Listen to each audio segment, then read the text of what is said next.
G'day, welcome to Ainsley News. It's Wednesday the 24th of March.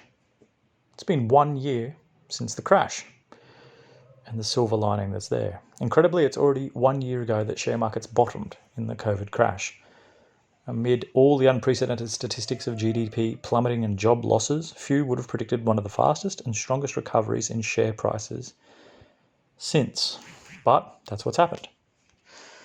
The chart we're going to show you lists all the main US share market indices, which range from 76% for the S&P 500 up to 122% for the small cap growth shares of the Russell 2000 and the Nasdaq in between at 94%. Here's that chart here. The 76% for the S&P 500 was the strongest 12 months since 1936. The question is, of course, where to from here? Whilst on the topic of 1936, we're next going to show you what happened the year after.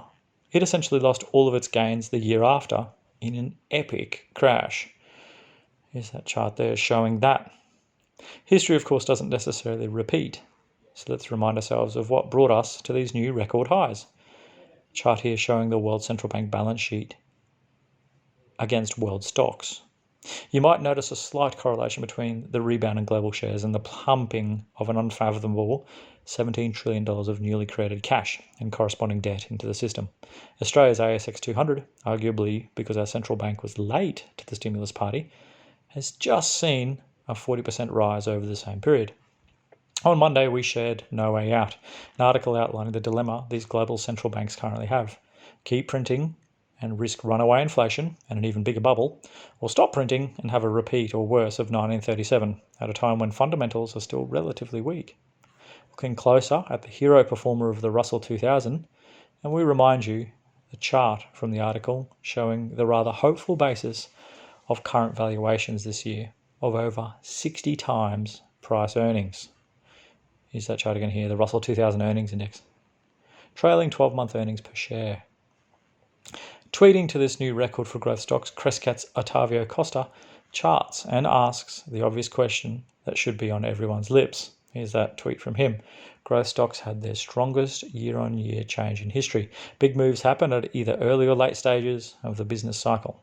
At 30 times price to 2022 earnings, you can decide which one it is. Here's that tweet there. The market may already be voting with its feet, with this same index having its second bad session last night. Now down a chunky 4.25%. That's in 2 days. So how about gold and silver over the same period?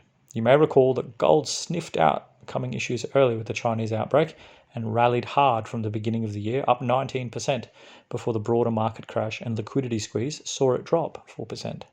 It then rallied through to 2,860 AUD in August last year. From there, the "it's all fixed" narrative and the raging share market saw it fall almost constantly to the current 2265, that's 2,265 AUD level. And so over that same 12-month period, we saw shares hit new highs and gold actually fell 7%. Coming back to Tavi's question of whether this is early or late equities cycle may also be instructive on your view about the historically uncorrelated gold price. One would expect a relatively weaker gold price while shares have rallied like this. The question then for investors, apart from simple diversification, is what does the future have in store as the past is already the past? Tavi is clear in what he thinks. 1937 could happen again. By comparison to gold, silver fell harder in March 2020, but has since rallied 89% to that same August high, which remains up 55% for the 12 months. Silver is in that special place compared to gold right now, which supports further growth despite that outperformance. Silver is the potential benefactor in the reflation, which comes with all that stimulus, the benefactor in the green push from all those solar panels they've got to build, and the benefactor in a widely reported squeeze in silver supply. The price action in the last 12 months of silver needs to be viewed in context of the years of underperformance compared to gold. This could be the start of a truly epic run for silver out of gold's shadow. Well, that's news for today, everyone. Hope you enjoyed. Remember, ainsleyBullion.com.au for all things physical, gold, silver and platinum. We've got a few extra silver dragons in stock just today if you're interested.